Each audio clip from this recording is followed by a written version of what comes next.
session on HR technology, the potential to transform frontline workforce. And our next speaker is Mr. Pravin Agarwala, co-founder and group CEO, BetterPlace. Mr. Pravin Agarwala is the co-founder and group CEO of BetterPlace, Asia's largest SaaS platform for frontline workforce management.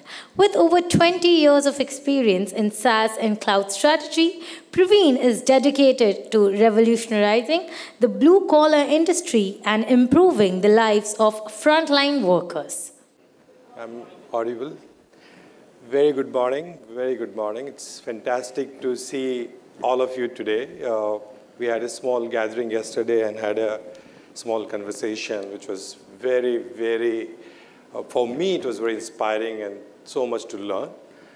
In this session, I'll talk briefly about BetterPlace, who we are, what is Go Better, and I would like to leave you with certain thoughts, what's happening, which perhaps we might not be observing in our day-to-day life, being so busy in everything that we do, right? Is this the first slide?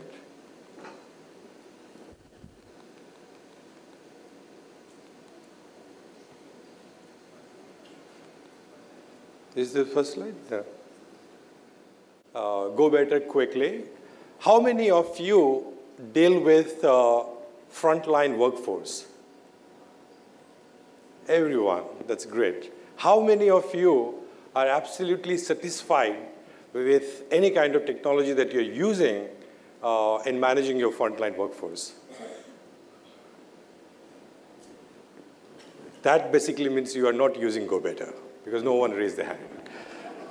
So I'll talk about that briefly. What are the challenges, why this is happening today, and why a digital transformation in frontline is so very critical, right?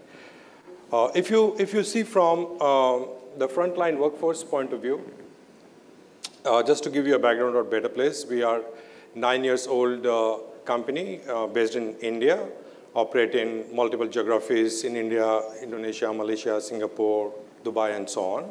What we do is we focus on the large frontline workforce that you all have and ensure that you can manage that with amazing satisfaction, efficiency, and so on, right? And next time when we are having a conversation, we all are able to raise our hands saying, yes, I'm super happy because I'm using Go Better, right? What we do is that we divide this into 4 parts, right? Number one, if you look at in frontline, attrition is very high, right? On one hand, we look at solving the problem of attrition, but how can you ensure the onboarding of the people is absolutely seamless, smooth? It's kind of an experience that you'd like to give to your workforce. Might be they are in Assam, Bihar, Patna, when you are sitting here in Mumbai, right? What kind of experience you like to give them? How can you do that in perhaps just a minute or two with kind of user experience like WhatsApp, right? I just get into the system and move on, right? How can you ensure the selection process is completely automated using today's world, AI and things like that, right? So that's the first problem that we look at solving when you have large workforce. Integrated with, for example, you want to check the credentials of the person, right? Whether the identity is correct, if their past records are correct, and so on. So all this experience can come into one single system called onboarding, right? Now that you have onboarded the resource, right? Now the person is there in your system. How do you ensure the person is productive, right? How do you ensure the person sees a career path as well, right? How do you upskill the person in a very distributed environment? We all talk about scaling, upscaling, and so on and so forth. But at the end of the day, when someone is getting upskilled, all you need to know is how is the productivity increasing. If the person was delivering, let's say, 5 tasks in a day, after scaling, I'm delivering 10 tasks in a day, for example. Or I'm aware of what's happening in my organization. I'm aware of the rules and regulations, the code of conduct, and so on, right? And in my own language, right? So we are actually have created this system used by multiple of the organizations. Reliance, for example, we work with a lot of manufacturing, retail, BFSI, as well as new age organizations in the country today, right? This actually helps organizations to ensure while they upskill, they can also retain and engage with their users, right? Like ma'am was talking about just a while back, engagement is one of the key aspects of CHROs today, right? But engagement is not only with knowledge workers, they are the brand ambassadors on the ground every day. How do we do that, right? That becomes very, very crucial. Now that you have upskilled them, you also need to manage the entire process, day-to-day operations, right? Typically, if you think about frontline, they are through your vendor partners, contractors, and so on. And there could be hundreds of vendors, depending on the size of the organization. And you sometimes do not know what's happening. You do not have one single system. You want to get one single view. You don't get it, right? We were looking into certain use cases. For example, I'm working with you through vendor one, and you fired me for whatever misconduct and other things. I come back to you through vendor two might be, or I come back to your own organization through the same vendor might be in a different location because there is no central data system, right? There is no system that actually creates value for the organization, right? And you end up looking into multiple different data sets, different reports. In fact, one of the organizations that we were talking to is you want to get how many people turned up at 8:05 in the morning, right? Because you have the time schedules, rostering, and other things. And to get that information that how many people came today at 8:05, you need perhaps 10 days to get that report because no one has this data in place, right? All you need is at 8:05, I know exactly how many people turned up so I can make decisions which are business decisions. These are not people decisions anymore, right? Productivity goes down. Yesterday, I was having a conversation with a very large construction company here in India. And the biggest challenge in construction, for example, is that if you do not have the manpower, your projects will get delayed. Now, how do you know at every moment that there are right set of people so that you can make the right decisions, right? And this applies to everyone, right? Manufacturing, retail, and so on and so forth. How do you create that system becomes very crucial. Another example I give from a attendance management system, I was discussing, and we are going live with that organization, roughly 20,000 people in retail, manufacturing, and so on. Now, every 5th of the month, you might be getting attendance sheet, right, which is like morning, evening, and overtime. All we do as an HR professionals is look into the sheet whether the data entered is correct or not. We do not know whether the person was there overtime or not, right?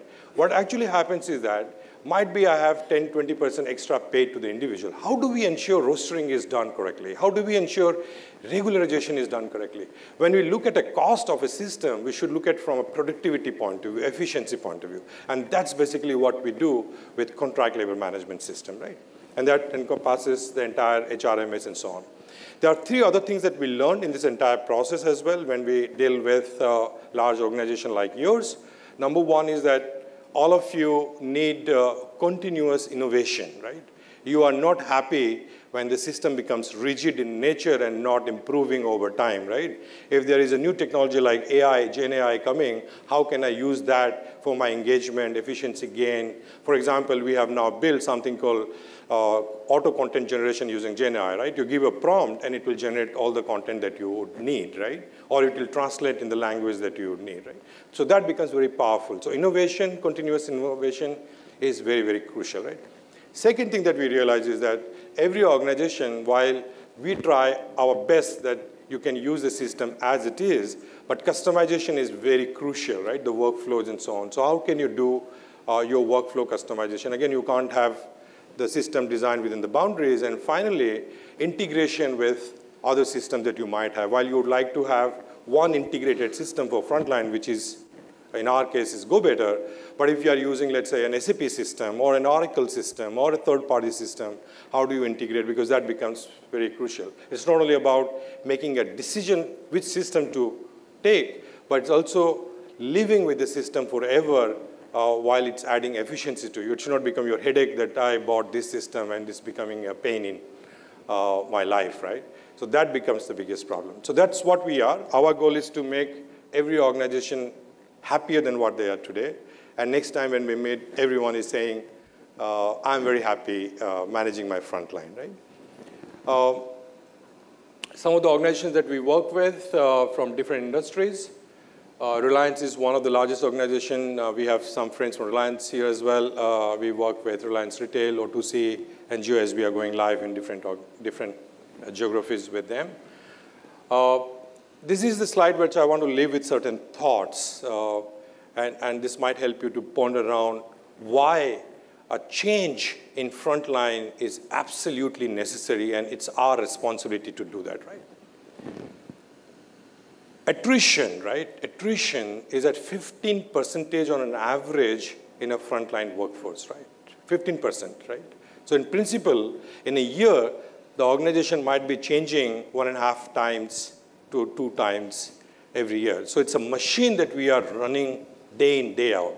While that has to run smoothly, how do we also figure out the attrition goes down over time? How do I build my bonding with the organization? What are the things that I'm doing, right? We can also think that, hey, it doesn't matter because a contractor is hiring, but the experience goes down, the productivity goes down, right?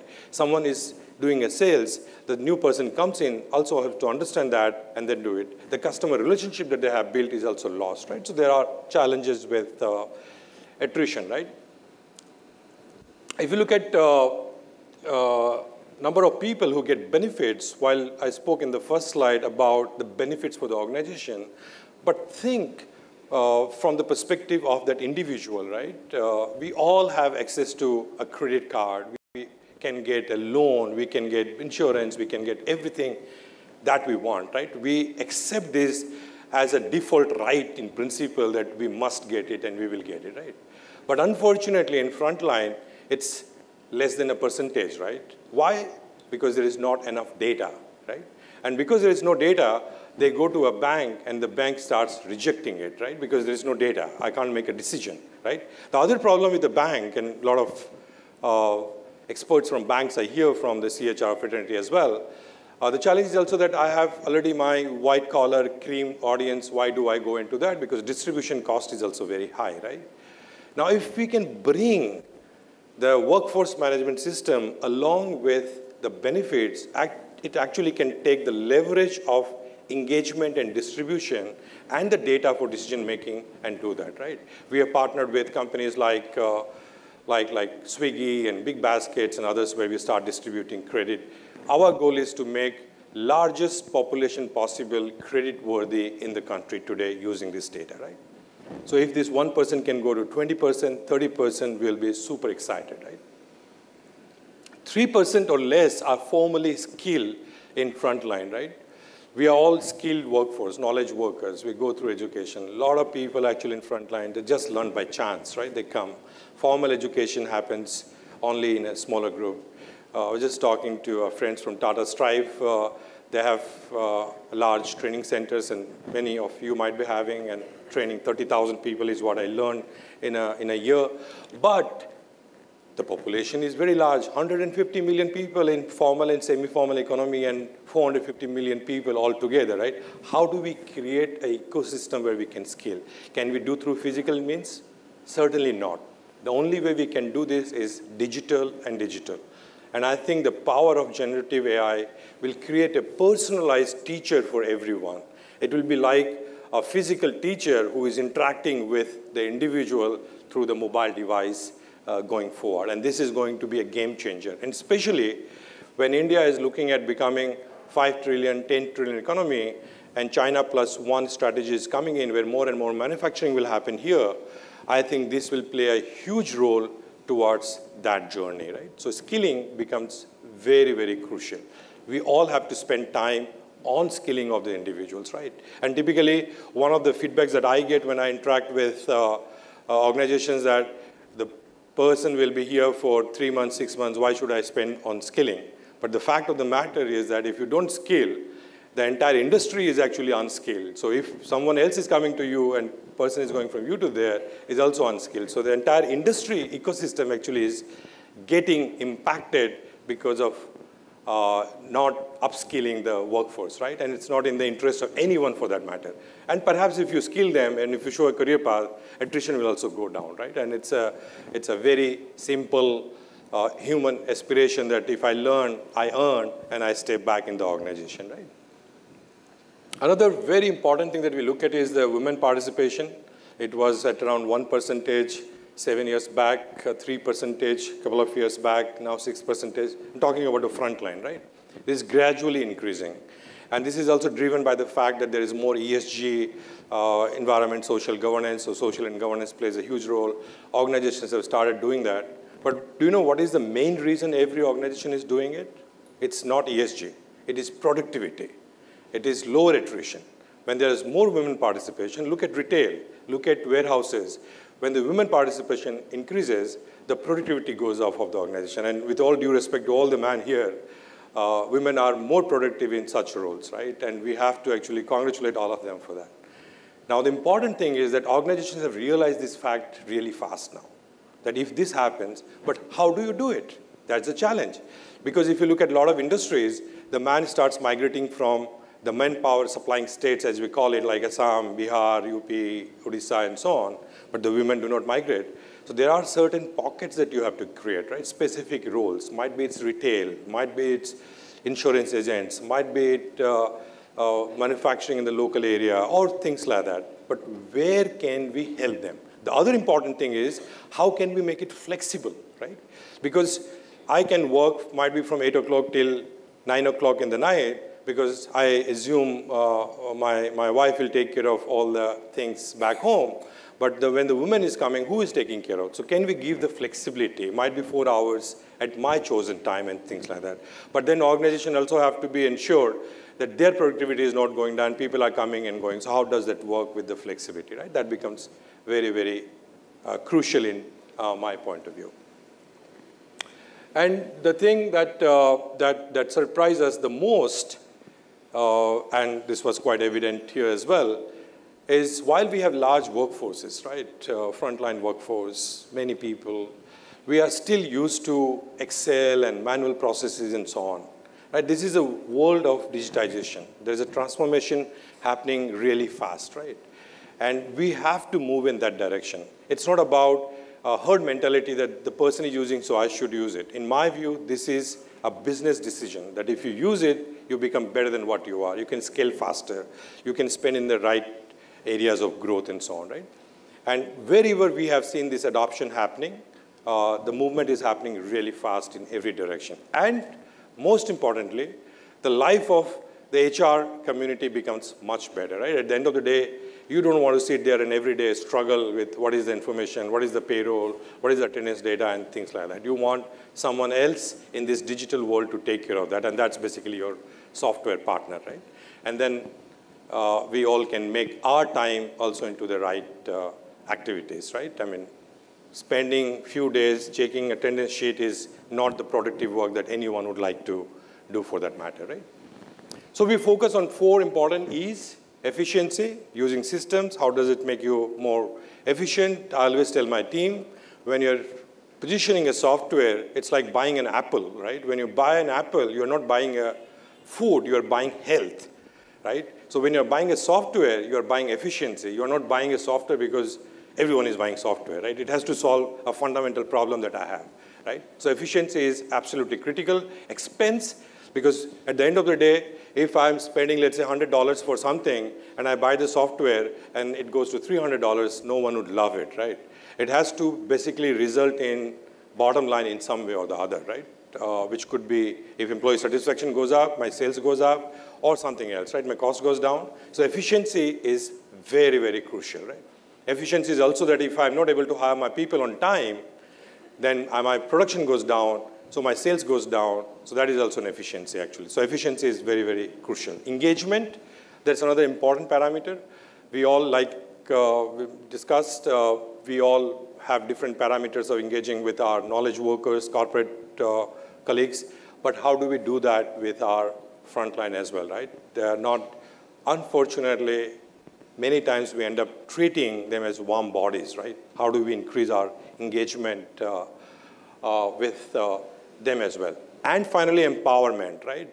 Because at the end of the day, as an individual, I should feel good that I'm working for company X, and because of that, I have access to insurance, I can borrow money, I can get credit, I can get whatever I need, right? If we can create that environment together, there's no doubt that we will be few few trillion economy for sure, right? Only by studies, and this is done by Microsoft, this is done by our partner, consulting partner as well.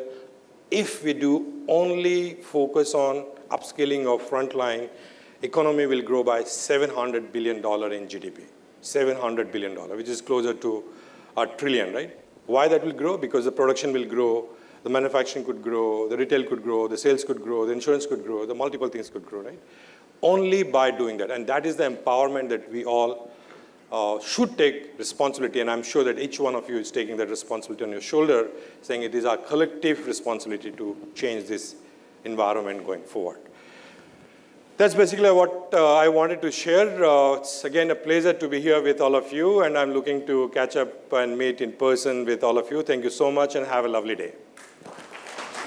Once again, everyone, and I would request Ms. Shweta Nayak, Senior Director, People Partner, Marsh McLennan, to please come on the dais and felicitate him.